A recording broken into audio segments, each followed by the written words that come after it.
This is a podcast about new crops. You're going to love it.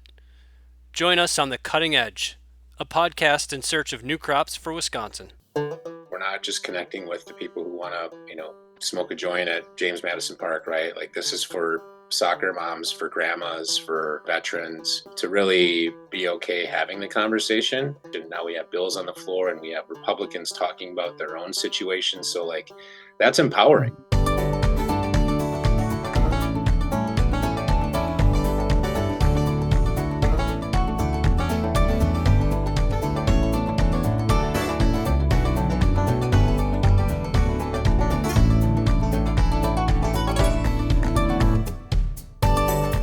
Hey everybody.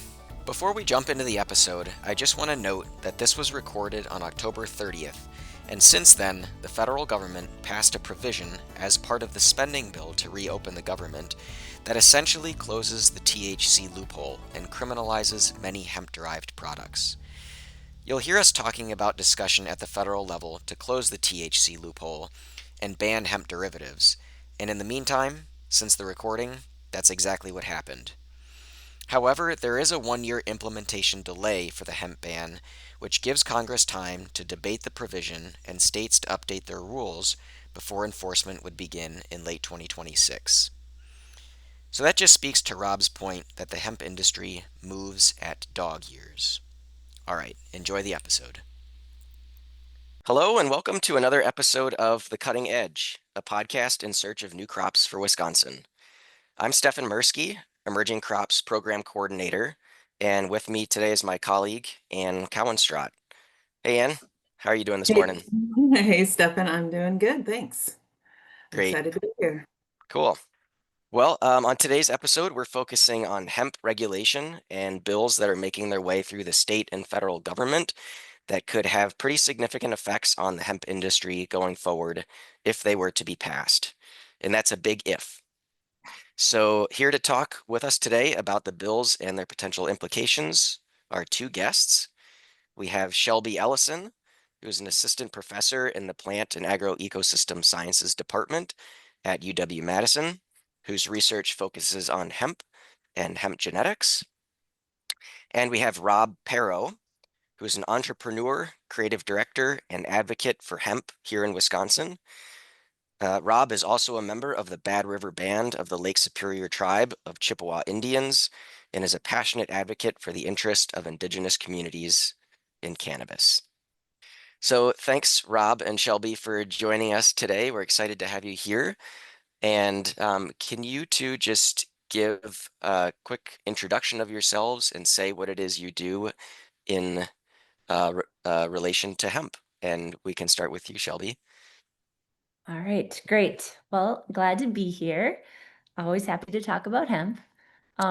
So my research program started back in, I actually started working in hemp in 2019, kind of on my own, but in earnest with the university started in 2020. And we really focus on trying to understand the best agronomic practices for growing all types of hemp, be that floral, grain, or fiber hemp, as well as understanding what traits we need to improve in hemp around the Midwest. So understanding what are the disease pressures, what are the pinch points, how can we improve yield and quality. So trying to understand that at the genetic level, as well as help develop new cultivars that are more adapted to our region. Great, thanks, Shelby. And also training students to work in the world of cannabis as well, of course. Yeah, thanks, Shelby. Rob, do you want to give a bit of more of an introduction? Sure. My name is Rob Pero. I am an entrepreneur, as you said. So I own a few different businesses specific to cannabis and hemp. I own a company called Canndigenous, which is the first native-owned hemp company out of Wisconsin, founded in 2019. We applied for a license to grow hemp when after the Farm Bill came out, and have been growing since 2019. I have watched the regulation go from DAT cap over to the USDA. The whole goal behind that, being a native enrolled and working in economic development, workforce development for Indian country, being part of different nonprofits, the goal was to, provide a model of, how to get into this industry. And knowing that back in 2018 and 19, when the hemp bill came through, this was all fresh and new. Well, holy cow, has it changed since then? And what came with that is I was trying to find, more groups to help sort of natives have the technical assistance to be able to move forward with confidence in the industry.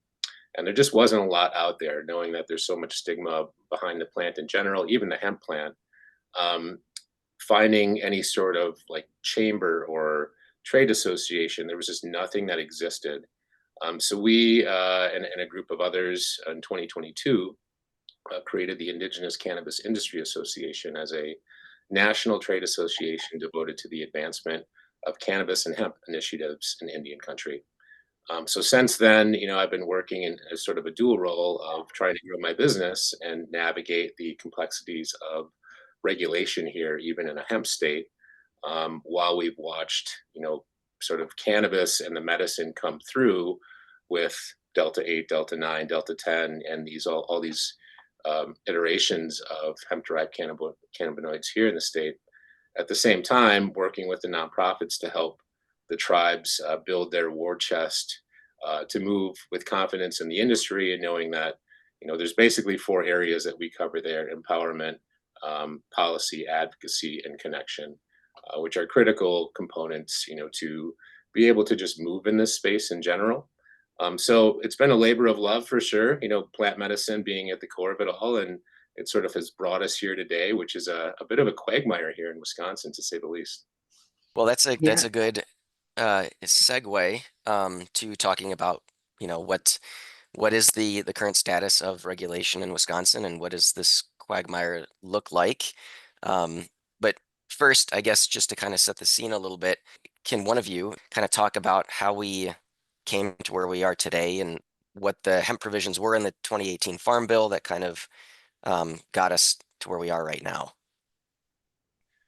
Um, yeah, so initially it was the point 0.3 at dry weight, which was the main sort of test that we had to pass as farmers.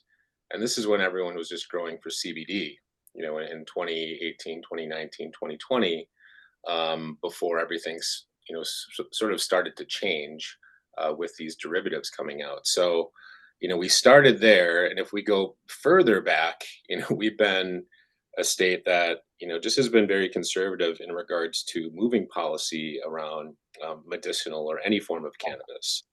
So at the same time that we have a hemp industry rollout, and then THC rollout in states like Wisconsin, Wisconsin has also been a bit behind in regards to moving policy or gaining confidence around a medicinal bill. And we've watched, sort of the poison pill, bills that have been put in the last couple of years, and there's a lot of infighting between our legislature. And in the meantime, this hemp industry has really grown rapidly, and people have started businesses, and people are, finding ways to get their medicine, and it has found a way, THC, to basically become legal through the hemp bill in our state, and about 45 other states too. So it has just really evolved quite rapidly to the point now where we're sort of playing a little bit of catch up in the state to figure out what we can do to sort of plug the holes in what's not going well in our state, but also not punish the operators that are doing the right things, and the universities that are really trying to provide data for us to make educated decisions, not only in the sort of hemp CBD world, but also the industrial fiber grain world, which seems to be a bit neglected at this point. I Yep, go think ahead, just to clarify, like just to go way back. So, the language in the 2018 Farm Bill, as it was written, was that hemp was defined as having less than 0.3% Delta 9. And so this is kind of where the loopholes all come from, is that the language was in Delta 9, and the plant does not make Delta 9 THC. The plant makes, in large quantities, in measurable, quantifiable amounts, it can make a lot of CBDA and THCA. Those are what come out of the field. So the loopholes have kind of stemmed from this all coming down to this definition of testing for Delta 9. So plants are producing THCA. So out of the field, that is not necessarily being tested for. That's why you might see the proliferation of THCA in various places.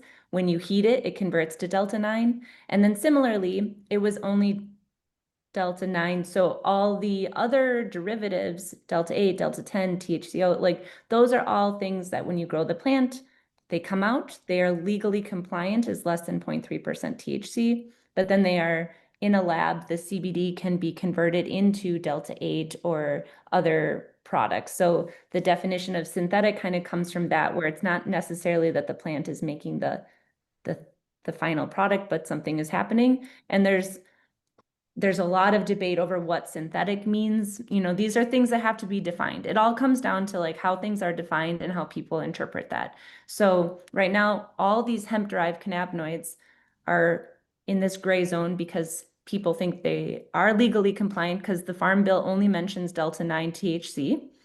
And then obviously there's this whole new side that these are eliciting a response. They are psychoactive cannabinoids. And so, okay, yes, however we got here, we still now have psychoactive substances that are available all over and are in this gray zone. So how we regulate them moving forward. So that just sets the stage for where we are right now, and kind of like we as a state, as well as most other states in the country, are trying to figure out how to navigate this language and figure out what we're going to do moving forward.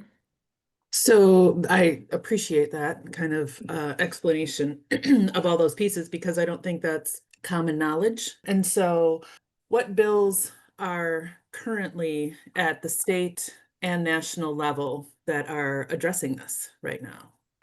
Well, The two at the main ones state in level, Wisconsin, yeah.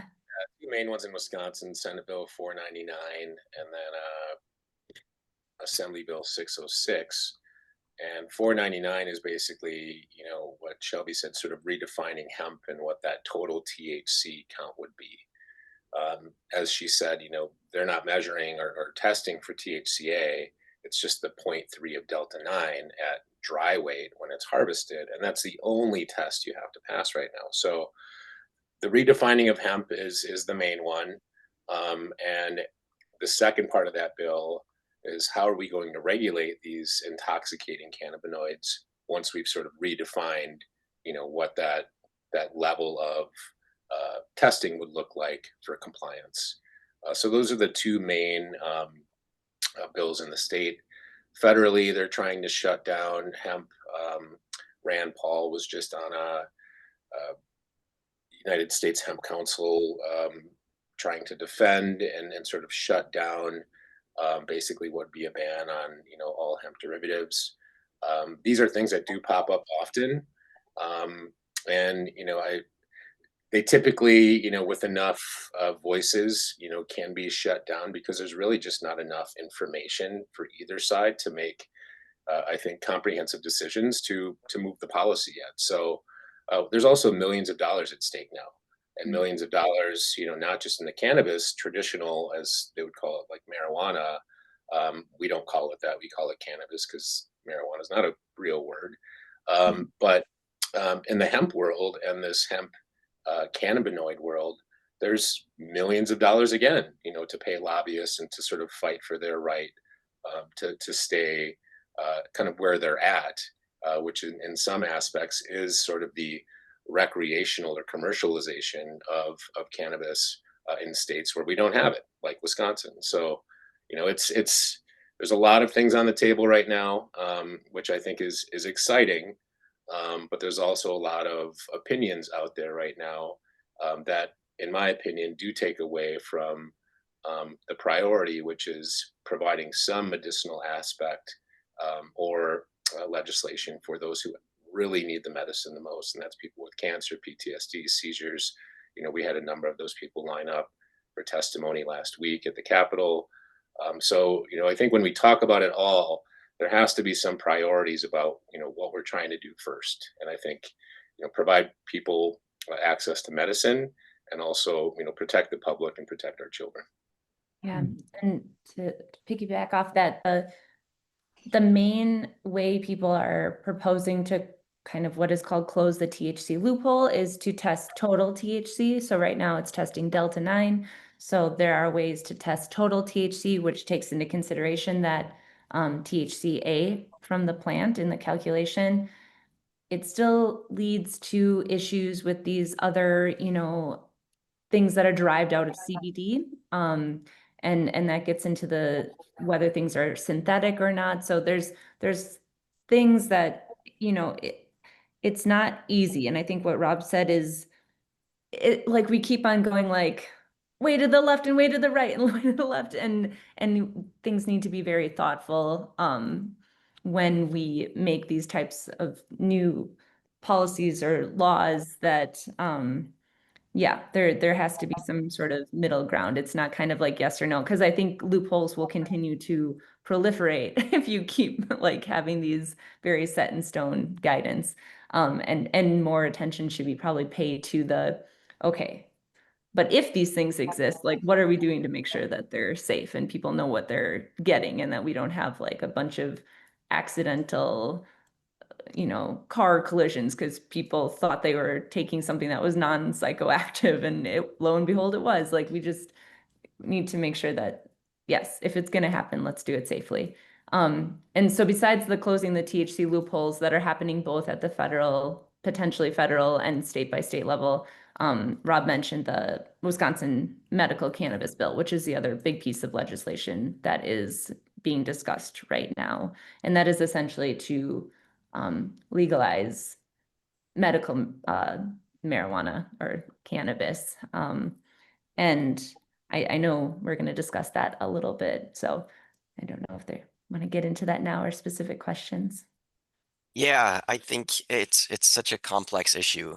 Let's talk about some of the specifics. So the Wisconsin bill, Rob, you mentioned that there's two parts to it. There's one part that's sort of redefining what hemp is, and then the second part is how to regulate it. Um, can can you or Shelby just explain more specifically what is that bill that's working its way through the state right now? Are we talking the medicinal bill or the hemp bills? Let's Medicinal start bill. with the medicinal. Okay. So I think that's the big one, right? Like, the Senate Bill 534, the medical marijuana proposal that is Republican introduced, which is why this is a big deal. We've heard this stuff before in pill format and state-owned dispensaries or state-run dispensaries. This is different from that. This is a true medicinal program. It creates a medical registry program for patients with qualifying conditions. It's highly restrictive. It requires physician authorization for medical cannabis use, similar to prescriptions. It establishes licensed dispensaries and cultivation centers, regulated by DHS or potentially DATCAP. Limits this to medicinal only. And one of the goals of this program is to not be a pathway towards recreation for, again, a very pragmatic Republican legislature that has pushed this forward. It protects patients and caregivers from the criminal penalties, which we know, everyone's breaking the law when they go to Illinois, Minnesota, or Michigan, and they're probably going to Michigan more because it's way cheaper.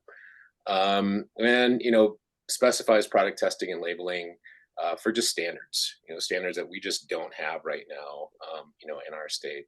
Does not allow home growing, so there's a lot of things that I think people, would like to see be better. But at this point, we don't need the best. We just need something. And this is progress. And it's something that we can learn as we go. And I think the data around efficacy is going to be really critical for us to continue to do this the right way in the state. So, that's sort of the program, in a nutshell. It's not perfect, but it's access. And that even if we would have had, a pill format come out 2 years ago, we would have had progress since then. But the fact that we keep sort of getting caught up in the minutia of, politics as opposed to people is where we keep losing. So hopefully, we have the momentum. As we saw, there was 6 hours of testimony last Wednesday because people really care about this. And even, the Republicans that came and introduced this bill, Felskowski and Teston, told their own stories. I mean, people are coming out of their own green closet for the sake of this plant medicine to provide people a better quality of life. Hey Rob, do you think the legislator, and maybe you know this, they're looking at other states that have already legalized medical cannabis and kind of addressing those challenges so we don't end up having those same challenges here in Wisconsin? Yeah, there was some really good insight there. And, they've been doing their research as well. There's about 16 states right now that have medicinal with no commercial or recreational. And Hawaii is one of them. And they're doing just fine. And Mhm. what you typically see, if you looked at a Michigan, and I know like everybody wants commercial, everyone wants rec, everyone wants the income or the economic boost for the state. But the Michigan market and their medicinal market basically went to almost nothing when they opened recreational and commercial. So that is a concern, that when you start to prioritize the commercialization of cannabis over the medicinal aspects, obviously money is going to outweigh, just the state of our country, unfortunately. So prioritizing that and knowing that there's models out there that are strictly medicinal, I like that approach from Wisconsin because it is going to prioritize this in the right way. And there may be more openings for like ailments as far as what people are looking to,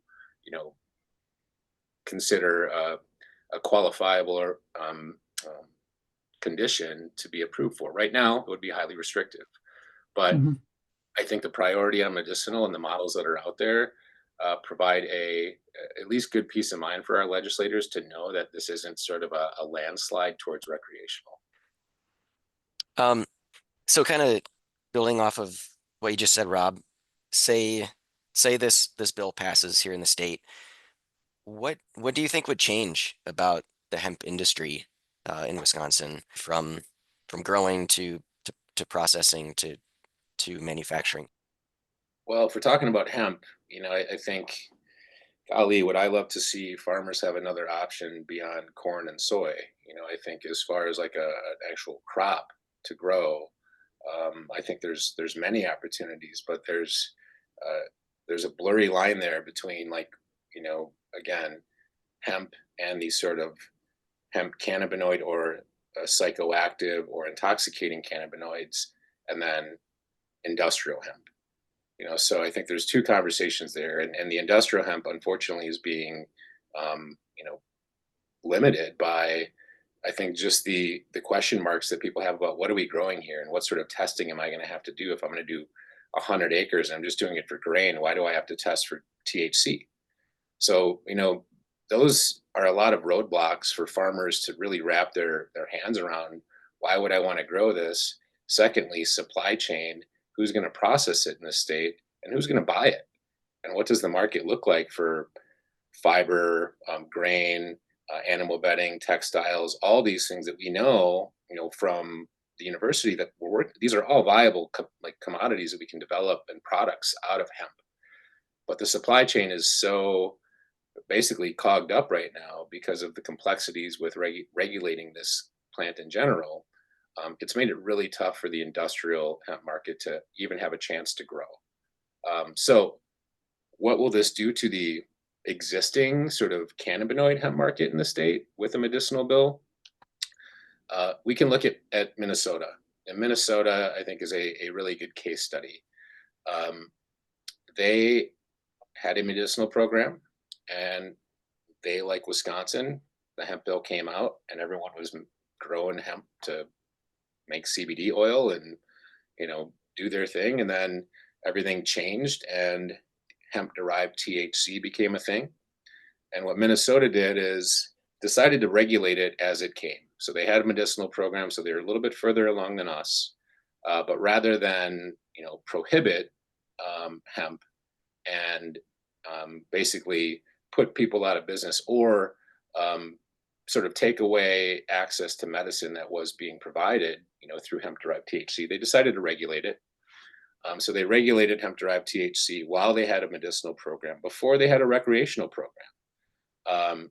And then when they got their recreational program, they are still regulating hemp, but they're basically saying that if you want a low dose of, whether it be 10 or 20 milligrams, you can go get that at, a liquor store or a grocery store or a bar. And if you want something that has a higher level of potency, you have to go to a dispensary.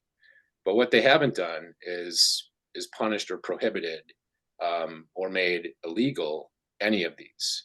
So they've rolled in regulation as it came, and I think they have a really good, robust program. Now, one thing that's still lacking is obviously the delineation between the industrial hemp producers that are trying to do it for fiber and grain, and the hemp cannabinoid producers that are doing it for cannabinoids, obviously. So, Minnesota is a great case study because they have found a way to systematically roll everything out, not in a rush like Illinois did, where everything just came one day and it was there. But that's sort of a model that we've looked at as maybe that's a responsible, sensible way, to do it in an approach that is not a marathon, or sorry, it's not a sprint, it's more of a marathon. But it's also checking in with the industry as you move forward. Now, another interesting piece about Minnesota is the tribes have had first access to their recreational program and also the medicinal program. So right now, the tribes are the only ones, I believe, that are producing product in the entire state of Minnesota. So there's another conversation there that I think is really exciting for what the tribes are doing, and also knowing that the tribes, have been disproportionately impacted by alcohol, opioids, fentanyl, all these things. So knowing that this plant medicine can really, save lives in the immediate for our tribal communities, it's nice to see tribes taking the lead in a state like Minnesota. That's really interesting that the tribes in Minnesota are the only ones producing medical cannabis. Is that what you said, Rob? Well, they had first access to, there was medicinal and there was MSOs that were there, multi-state operators. And then when recreational came out, there was tribes producing medicinal, but they were the first ones to be able to produce recreational cannabis and are actually the only ones that have product that is being sold statewide. So other operators are just starting to get their licenses now. And I know that there's a whole nother conversation where there's a lot of frustration around how they're rolling out their traditional licenses in Minnesota. But for the tribes, and some tribes that have negotiated compacts already, they've been producing for over a year. So it's really, for us, cool to see that tribal cannabis is the only cannabis that's being sold in Minnesota right now, at non-native dispensaries as well. So first, early access, or I guess the early bird gets the worm, whatever you want to call it. It's just nice to see, the tribes being able to move forward confidently, and also doing it at a level of high regulation. And I think that that's always an area where, there's just an optic that, we go to the casino, we go there to gamble, to get cheap gas and cigarettes. And what we don't want to happen is for that to be cheap weed, because priority for bringing this plant medicine to our communities, and the public safety around that outweighs any dollar that you can make off of it or discount because you're buying it on the reservation. So just the fact that a tribal government has passed an ordinance to, bring cannabis to their communities means that they're going to do it in the best way possible, at the highest level of regulation possible, because these communities have the most to lose. So I always just want to try and dispel that, like, well, we're just going to do things rogue because we can. That is not the way that tribal governments operate. There's too much at risk. And when you think about communities that literally have to manage every level of government and jurisdiction, they don't take bringing this plant in lightly. And there's actually a number of tribes that are still very fearful of, the stigma that surrounds this plant. Has there been discussion in Wisconsin to replicate that model that has worked well in Minnesota with, kind of allowing that first first shot at production with the tribes? Yeah, I mean, I think we're all watching, and that was the whole goal of creating ICIA, was to, again, build the network and be able to communicate with each other across the country. So yes, there are tribal trade routes and Anishinaabe tribes that don't see state lines. So I Mhm. think the imagination can run wild when you start thinking about what that could look like for an industry that cannot cross state lines like cannabis can right now. But the tribes um, and their initiatives, are sovereign. So there's autonomy and sovereignty that they don't have to talk about what they have going on as a government. But watching what's happening in Minnesota, seeing the Menominee Nation in Wisconsin legalize medicinal, doing that already, seeing the Ho-Chunk Nation decriminalize cannabis completely last year. These are initiatives that the tribes have been proactive with because they see the writing on the wall. And they also know that, this is truly a wellness benefactor for their community long term, without even the commercial or the capital, aspects of it. So yes, they see it now. Does Wisconsin want to be like Minnesota? I think there's too much pride to say yes. Like, we always want to say we can do it better. Um, Mhm. but Minnesota really has provided a pathway that has been inclusive of hemp, but also the tribes, and just, I think, rolled it out in a way that doesn't make everybody happy, but at least it seems to be sensible and it seems to be inclusive.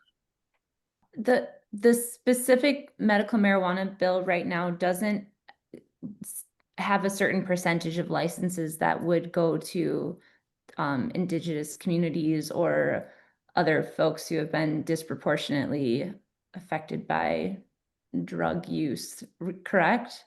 I have not seen, and there are some things that were not in the bill in regards to, like, social equity and language around the tribes. Um, and right now, the tribes have civil regulatory authority to obviously self-regulate. So, if the state moves forward, that basically empowers the tribes to have more confidence to move forward. It doesn't necessarily give them permission. If you looked at the Eastern Band of Cherokee in North Carolina is a prohibition state, kind of the classic Bible Belt. Um, they have moved forward. First, they moved forward with medicinal, and that was in 2023. And then in 2024, they moved forward with recreational. And they have been the only rec shop in basically a 4-state area for the last 2 years, and have done that in a completely illegal state.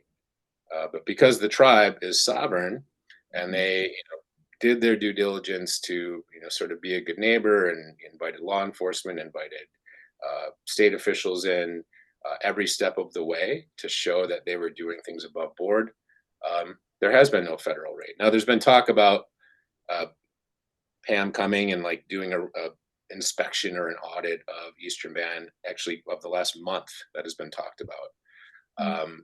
But I think there's a lot of sort of fear mongering that's out there. But ultimately, the tribe has made a good decision to do what's best for their community, and they move forward with confidence. And it's been almost 3 years that they've been operating a full medicinal and recreational operation, in an area where there is no legal cannabis. So if there's ever a model, look at the Eastern Band. Mhm. You mentioned in Wisconsin that the Menominee and Ho-Chunk have passed their own regulations with regard to cannabis. Have other tribes in Wisconsin done that? Yeah, and I couldn't speak to what tribes specifically. Those are the two most prominent that have changed their laws.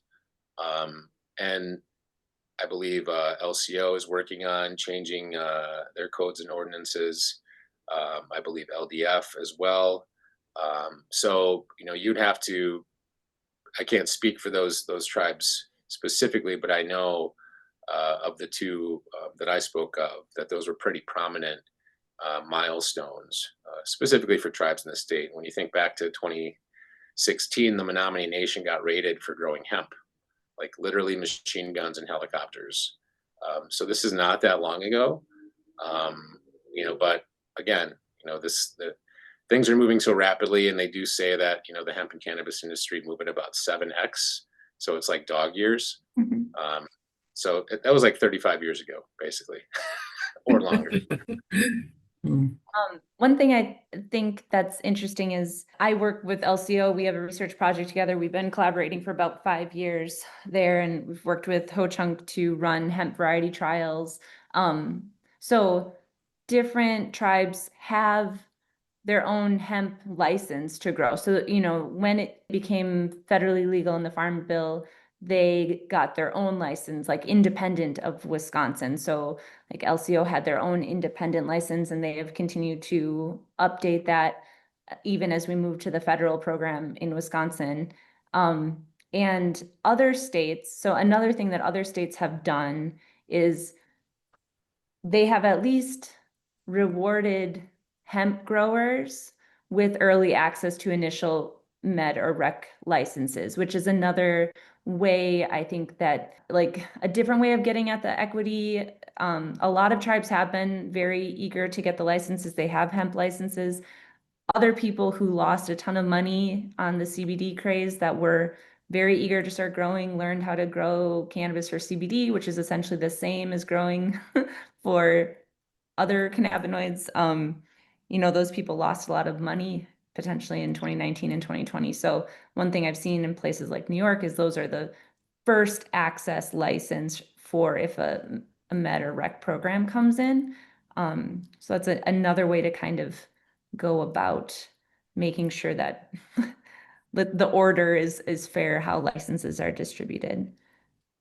So yeah, it seems like, and correct me if I'm wrong, but if a medical cannabis bill were to get passed in Wisconsin, then the tribes that have been proactive in passing their own regulations would have a leg up in the new industry. Is that right? Yeah, maybe. Yeah. I, it's tough to ever say you have a leg up in this industry. I will just say, like, if they, are watching what's happening, and they are, and Wisconsin is a special state, and Michael Decora, who I know Shelby, I think, has met from St. Croix, they have their own hemp ordinance. They have for, I believe, over a decade now, maybe even longer. But Michael helped create the Wisconsin Tribal Cannabis Task Force, which was a grassroots organization. We still meet. ICIA was sort of part of helping that thing roll out after our second Wisconsin Cannabis and Hemp Conference. But the fact that the tribes are working together and talking to each other, and the way it doesn't happen a lot, unless it's, governmental issues or some solidarity, we're fighting, some court case, or it's land rights, or whatever it may be, because gaming has made the tribes so competitive with each other. And gaming is the industry that we were sort of, here you go, you can have, gambling and good luck with that. And that's going to be your main revenue source. So when you're at the, go to the reservation and you want to get a job, you go work at the casino. So when you think about this, like, there has to be a better way. And the tribes see cannabis and hemp as a potential way to be a collective or a co-op and develop, their own sort of indigenous supply chain. So the tribes have been working to get prepared for this for a number of years. Some tribes way longer, specifically in Wisconsin. And yes, the thought is when things do move in the state, that the tribes will be able to move a little bit quicker. Mhm. I'm curious about the tax side of thing, because there's a lot of tax revenue when these new industries start up, and how would that affect things in Wisconsin, specific to tribes, and I guess just more generally too. Yeah, I mean, well, there's no taxes, sales tax, if you're going to go to the reservation. So there's an obvious, incline discount there. But medicinally, it all depends on, how a bill would roll out. And I think you're seeing that they want to regulate hemp and they want to tax it. And that's part of that, like hemp regulation 3-tier system, where they want the Tavern League to manage like hemp cannabinoids or intoxicating cannabinoids. A lot of those things just don't apply to the tribes.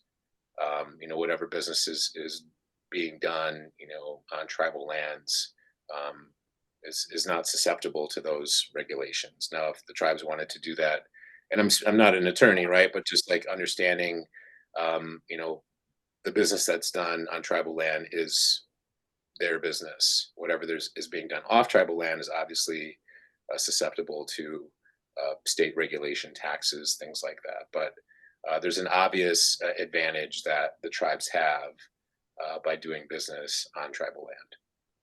Do you think that would inhibit things at the state level for allowing tribes to have the, first run at a medical marijuana or medical cannabis kind of production because of the fact that the state would not collect tax? Yeah, I think what you're looking at and talking about is potential compacting. And when you look at compacting, and Fond du Lac just signed a compact with the state of Minnesota, basically so they can have reciprocity between markets. Now, a tribe could decide to do what they want to do, like Red Lake, and whatever happens on Red Lake is sovereign, right? And they have their own regulations. They don't have a compact with the state. And the state is basically allowing that, well, not allowing, but respecting their right to do and self-regulate. So, we don't know what that looks like in Wisconsin. And in Wisconsin, 10 of the 11 tribes are Public Law 280, which means they hand over a certain level of jurisdiction to the state, whether that be, sort of the old Dukes of Hazzard things, like you used to drive up and then, oh, you can't cross the line because, they're in another county. That kind of is, how it is when you have tribal land. However, one of the tribes, Menominee, is non-PL 280. So they are not sort of subject to state regulation or jurisdiction, I should say. So, there's a lot of complexities to that question, but ultimately, the tribes self-govern. Whatever the state decides to do, if they ever get to a point where they want to do compacting, is where the tribes will negotiate that relationship with the state. And what that does, is basically in Minnesota, because those tribes are signing those compacts, it allows them to sell into the open market. They can participate in the state market. Whereas tribes that don't want to do that can still operate, but they probably can't operate off tribal land. Right. Should we switch gears a little bit and talk about the bills that are addressing the THC loophole? So I think there's both state and federal bills or discussion around closing that THC loophole. Can one of you describe what discussions are happening right now? And maybe what the loophole is? Yeah, so the loophole, so kind of what I mentioned before is just about the language that went into the 2018 Farm Bill, that current ways of differentiating hemp from everything else is if it has less than 0.3% Delta 9 THC. So the loophole is that's all we're testing for, and there's many other ways to get to psychoactive compounds, specifically what we now call hemp-derived cannabinoids, which they are legally compliant according to the 2018 Farm Bill, how they come out of the field, but then either by heating them up or converting them into other products, they turn into psychoactive compounds that are what are sold everywhere throughout the state. Anything that you see at the store, well, it's a little shop or a grocery store or a gas station that says Delta, even if it says Delta 9, it can be because it came out of CBD or it was then concentrated later. So that is the loophole. So right now there's the bill put forth by Representative Lindy Brill that is essentially to move everything to total THC. So that would be considering the THCA that is in the plant in the equation when it's tested, and then also addressing synthetically derived or things that are, they have more than 0.3% total THC after they are made into a product.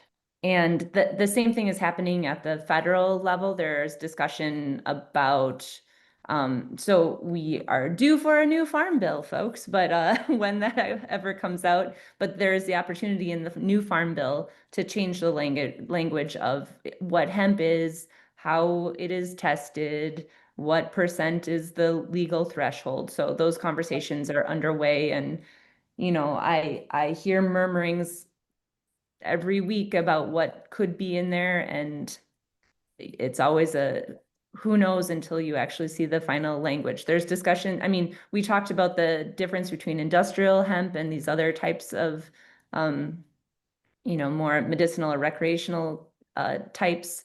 So there's ways to consider exemption for industrial hemp where they wouldn't have to be tested at all potentially, but that's very challenging because they are all the same plant species, and how do you differentiate them? So that could be through things like seed certification, where certain cultivars you just know test under a certain threshold, or those plants don't even flower, so you're getting them out of the field and they're not going to have high cannabinoid levels. So there's lots of things that are in discussion right now, but no official language that has been presented, through a new farm bill yet, except for this Wisconsin bill that has been put forth. So just to get the terminology straight, industrial hemp refers to hemp grown for grain and fiber, and then hemp or cannabis that could encompass both of those and hemp grown for cannabinoids. That is part of the problem right now, still with the 2018 Farm Bill. Like hemp is, I will always say hemp is a legal definition. So hemp, as we describe it, is based on this less than 0.3% delta 9. So if that is the definition of hemp, that could be industrial or CBD. I mean, it could be any of these things because they all follow that legal definition. Traditionally, when people referred to industrial hemp, it was for industrial products. Like it is what is, so that's more like the fiber products. Even grain hemp, like to call it industrial is kind of funny, Right. but that's just, we have these ways of having to differentiate them. So when you're talking amongst a bunch of people that work in grain and fiber, they will refer to industrial hemp as grain and fiber. And then there is like hemp grown for cannabinoids or hemp derived cannabinoids. That is normally for floral content, but they're all cannabis sativa. And, people will say drug type cannabis to differentiate like the rec type, but this is all to say there are definitions, but they are not universally used across all groups. And that is a huge challenge. And the biggest thing is that people need to define when they refer to something exactly what they're talking about. Yeah, absolutely. And to add a layer of complexity onto that, we grew a tri-crop last year of 40 acres that was for fiber, grain, and cannabinoid because you can. Now, there are some processors that can take that and use a shaker, and so you unroll the round bales, and it shakes all the flour off, and then it goes in and processes for the grain and fiber and herd. But we don't have processing, so that was part of a climate smart commodities grant that my company won 3 years ago. We were paid to grow it last year to sort of instigate supply chain, which basically we just had to ship it off somewhere that cost way too much to get it processed, and now it's in a backfill of getting processed out in South Dakota. So it's a mess because of the definitions and the complexity around regulation. And in a perfect world, we would have a hemp co-op every 100 to 150 miles that could process this, where we could take, because why wouldn't a farmer want to grow a tri-crop? Because they're going to get so much yield on that when they can sell off the cannabinoid and then the fiber and the grain, and those are separated completely. And we passed our test last year, less than 0.3, and our CBD count came in at, I think, 12%, which is really high for a tri-crop. So there's a market for all of those in a perfect world. We just don't have that developed yet.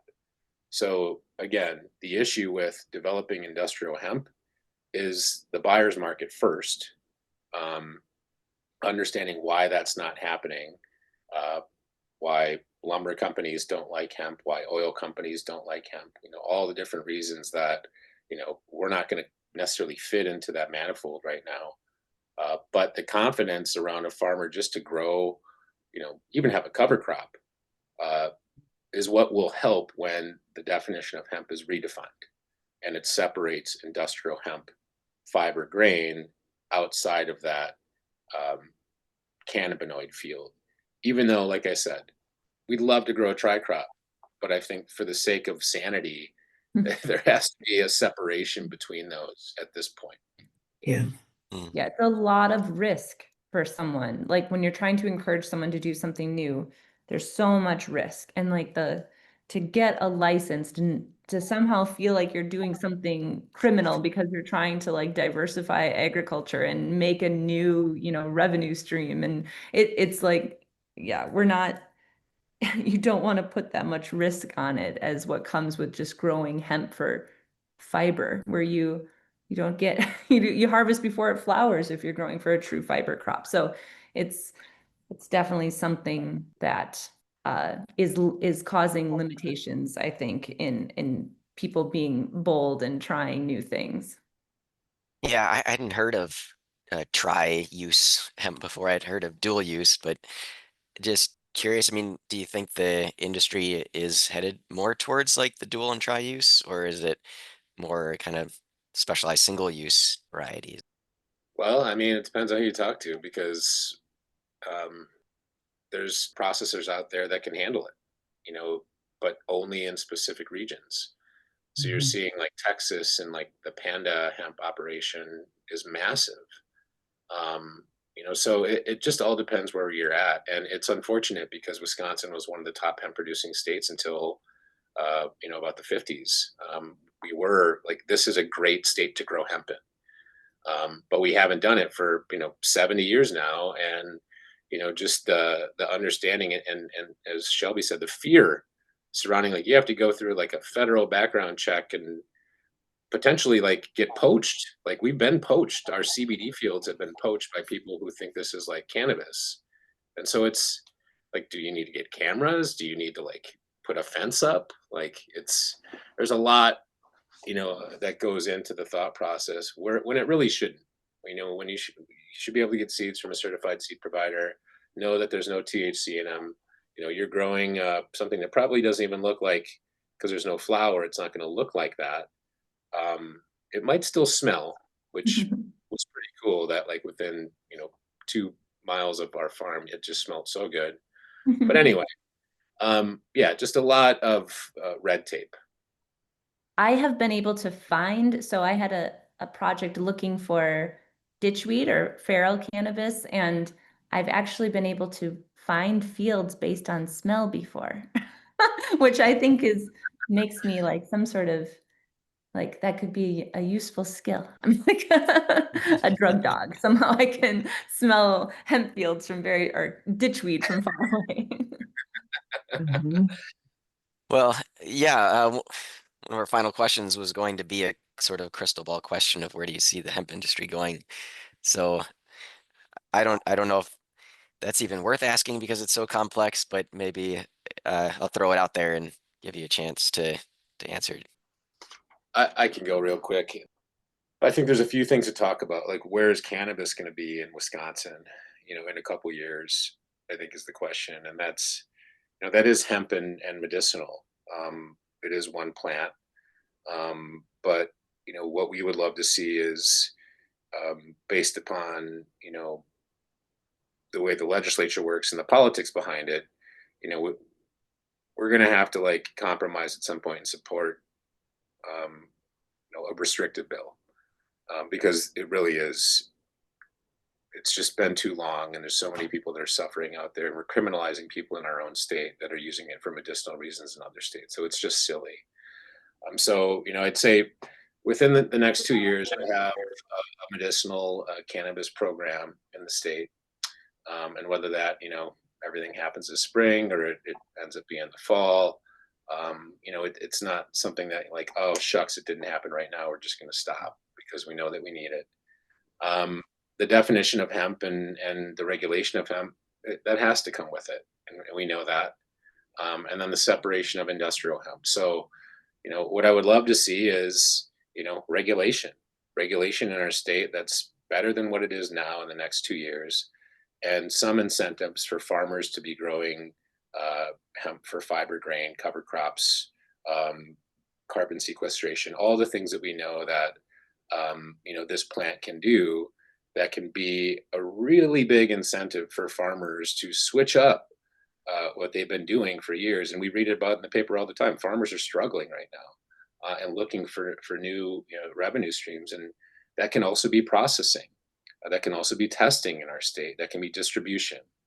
So just finding a way to support the industry and all levels of the industry, the industrial, the medicinal, and maybe the commercialization at some point.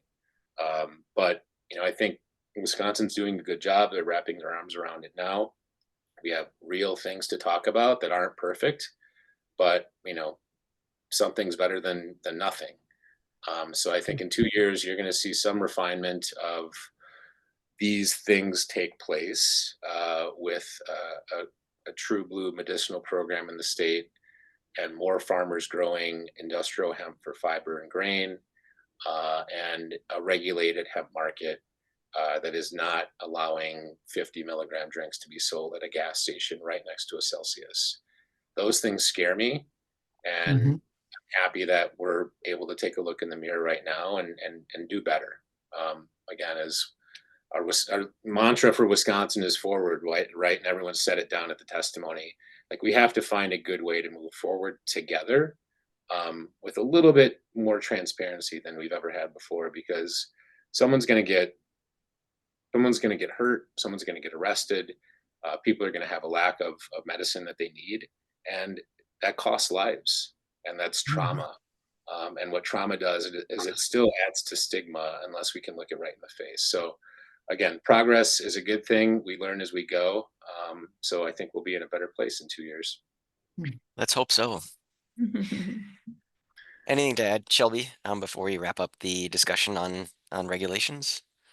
I know in 2 years it will be different than it is right now, because that's, as a person that teaches a class in cannabis at UW, and every spring I have to revamp my curriculum. I'm like Rob said, this is dog year stuff. Normally you can let a lecture last a couple of years. I have to redo my lectures every year because things change so quickly.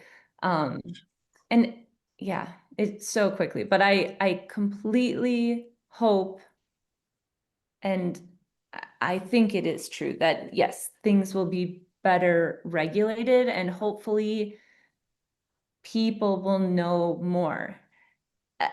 I still talk to all of my family around the state of Wisconsin, and they have so many questions. It happens so quickly, and things are happening so quickly that people are not able to keep up with what's happening, and that's not good. We need to make sure, as these things roll out so rapidly and things change, that people know what they're ingesting or what the differences are. And this public education campaign for everybody, for people that take it, for people that work at nurses and pharmacists, for educators, for there's so much missing that people don't know, and maybe there's some people are still scared to ask, or they don't know what to ask. So I truly hope that with the regulation there's a lot more free-flowing information that people can find out exactly what is going on. And yes, the transparency is very important.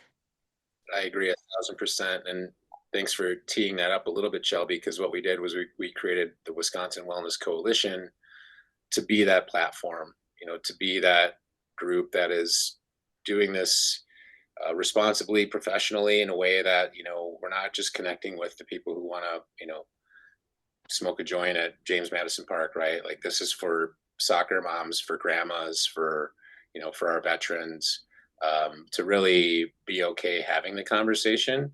And I think that is one thing that has happened, in the last couple of years in the state, is people are wanting to have that conversation. Now we have bills on the floor, and we have Republicans talking about their own situations. So that's empowering. When you're part of a a party, or you're part of a group, or you're part of a community where these things don't get talked about, or there's fear of sort of coming out, and someone else does that, you empathize, and then you think about, what is your why? And I think everyone has their why, and a lot of people are afraid to talk about it, but also people are scared of what they don't know. And the more that we can get, the UWs of the world, and our medical, our um, law enforcement, all the disciplines that we know are impacted by this. Because what we don't also want is people, getting high and driving their car around and crashing it, right? Like it can impair you for sure. So public safety being, the number one priority, an open conversation happening right now, in my opinion, is very encouraging. So I'm Mhm. excited to see what the future holds for Wisconsin. I'm excited to hear people, talk about wanting to work together. And, the proof is in the execution of that. And we'll see what plays out, over the next few months. But knowing that there's people working hard like you all, and thank you for having me on this podcast today, and our team and the Indigenous communities that, are really trying to help, not only be a part of it, but actually help lead this conversation for the benefit of the entire state. And I say that as a proud Bad River, Oneida, German, Polish guy from Bayview, Wisconsin. So, we are a beautiful melting pot here in the state. And the more that we can be connected and have conversations with each other around things that, are uncomfortable, I think it makes us better. So thank you guys for having me on today. I really appreciate it. Shelby, awesome to see you again. Looking forward to, having more collaborations as we move forward.